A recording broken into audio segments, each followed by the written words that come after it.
Income tax system में बड़े बदलाव की शुरुआत बजट 2020 में हुई थी।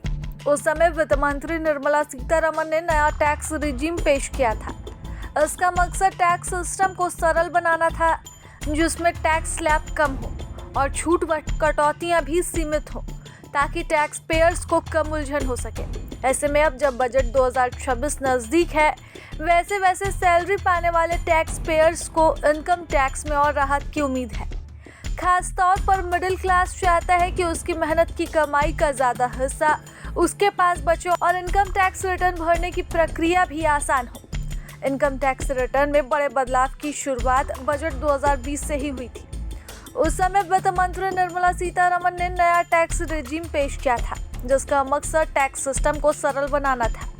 इसमें टैक्स स्लैब कम हो और छूट व कटौतियां भी सीमित हो, ताकि टैक्स पेयर्स को कम उलझन हो सके।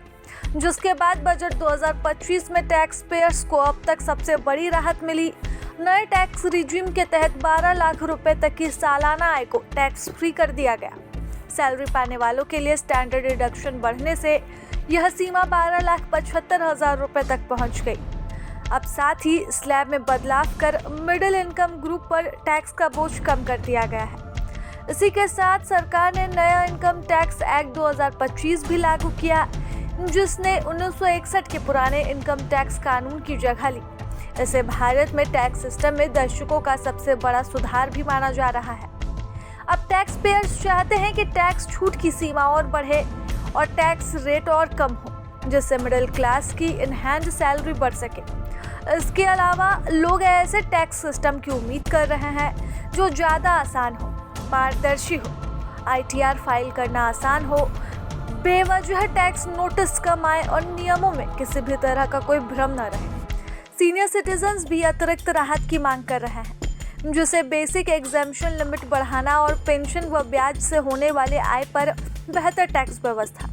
कुल मिलाकर टैक्स पेयर्स चाहते हैं कि बजट 2026 ऐसा हो जो टैक्स का बोझ कम करे, नियमों को आसान बनाए और आय बढ़ाने व रोजगार के नए अवसर पैदा करने में मदद करे।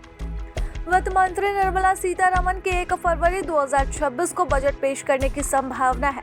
हालांकि सरकार की ओर से अभी आधिकारिक पुष्टि नहीं हुई। खास बात यह है कि साल 2026 में 1 फरवरी रविवार को पड़ रहा है। इससे पहले यूनियन बजट फरवरी के आखिरी कार्य दिवस पर पेश किया जाता था, लेकिन साल 2017 में तत्कालीन वित्त मंत्री अरुण जेटली ने इसकी तारीख बदलकर 1 फरवरी कर दी थी, जिसके बाद से यह 1 फरवरी को ही पेश होता आ रहा है। अब माना जा रहा है कि इस बार भी बजट 1 फरवरी को ही आएगा। हालांकि रविवार होने के बावजूद भी यही उम्मीद की जा रही है कि 1 फरवरी को ही देश का बजट पेश किया जाएगा। प्रभातखबर.com, विश्वास वही, रफ्तार नहीं।